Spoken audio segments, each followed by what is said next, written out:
2025年嘅第二季啊，咁啊大家預計咧會有3600伙大概嘅新樓會新嘅項目供應，咁啊講解下啦，會有咩項目咧？咁啊黃竹坑站於奧神啦，係咪？新世界牽頭啊，咁啊呢個好肯定會出嚟㗎。另一個新鴻基啊 ，Sierra C1A 期啊781伙啊，咁亦都係即將會下個禮拜開價開市位收飛添啊，呢個最快啊。咁其他講嗰啲咧都係只聞樓梯響嘅啫，就未見到有隻腳行落嚟嘅。Victoria Balsam 上江嗰個，即係跑道區個月都講嘅，都未有任何方向。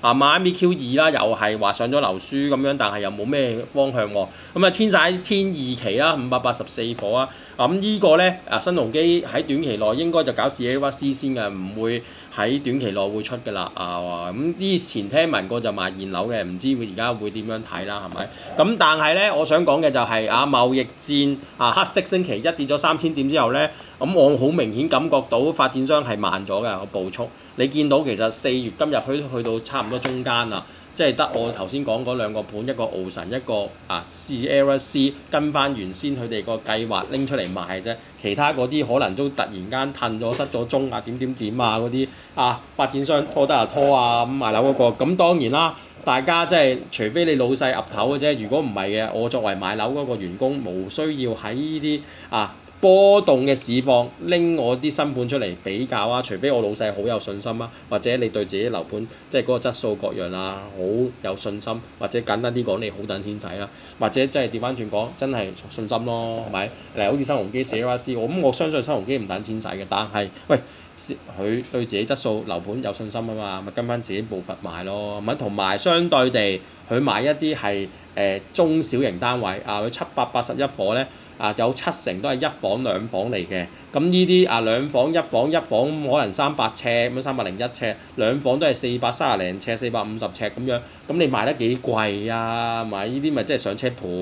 咁你問我真係如果真心講一個上車盤嗰個客人即係買家我又唔想直接咁講嘅，但係事實上你諗一諗係咪啱？如果你買個幾百萬嘢，都同你講咩中美貿易戰嚟緊點樣睇啊？喂！大佬，真係呢啲即牙膏牙刷嚟㗎咋，係一啲基本需要嚟㗎，剛需你明唔明啊？即係好貼地一啲你平時好似買米買麵包咁樣係一定要食㗎嘛，一定要住㗎嘛，咁呢啲咪剛需，豪宅唔同啊嘛，係咪？你買緊可能2000萬、3000萬、2億、10億嘅嘢，你可唔可以買？梗係可以啦，你可買平啲㗎嘛，有地方住咪得咯，同埋買得幾千萬嘢、幾億嘢嗰啲人。咁點會冇樓住啊？咁但係又調翻轉講，你買400萬、500萬、600萬嗰啲上車盤，可能你真係有實在嘅需求啊嘛。咁你有實在嘅需求，你又講咩貿易戰，又喺度分析呢樣嗰樣嘅，我覺得咁不如唔好買啦，唔好講咁多啦，係咪？咁你都未準備買樓啦。咁但係又咁講，你一定係有需要先去留意個樓盤啦。咁你個需要唔會突然間冇咗噶嘛？最多咪租樓，咪租睇定啲，睇嚟睇去睇定啲，你遲早都要買翻，係咪？咁所以真係而家跌咗30%等於好似啲人咁樣2009年開始升金融海嘯之後開始個樓價一路升嘅時候，個個都話睇定啲，睇到頂唔住啦就等到2018-19高位嘅時候入咗，咁轉頭就跌咗落，而家跌咗30%，你又話要睇咁你諗一諗，你今日買樓已經比之前個樓價指數跌咗30%喎，平咗30%喎。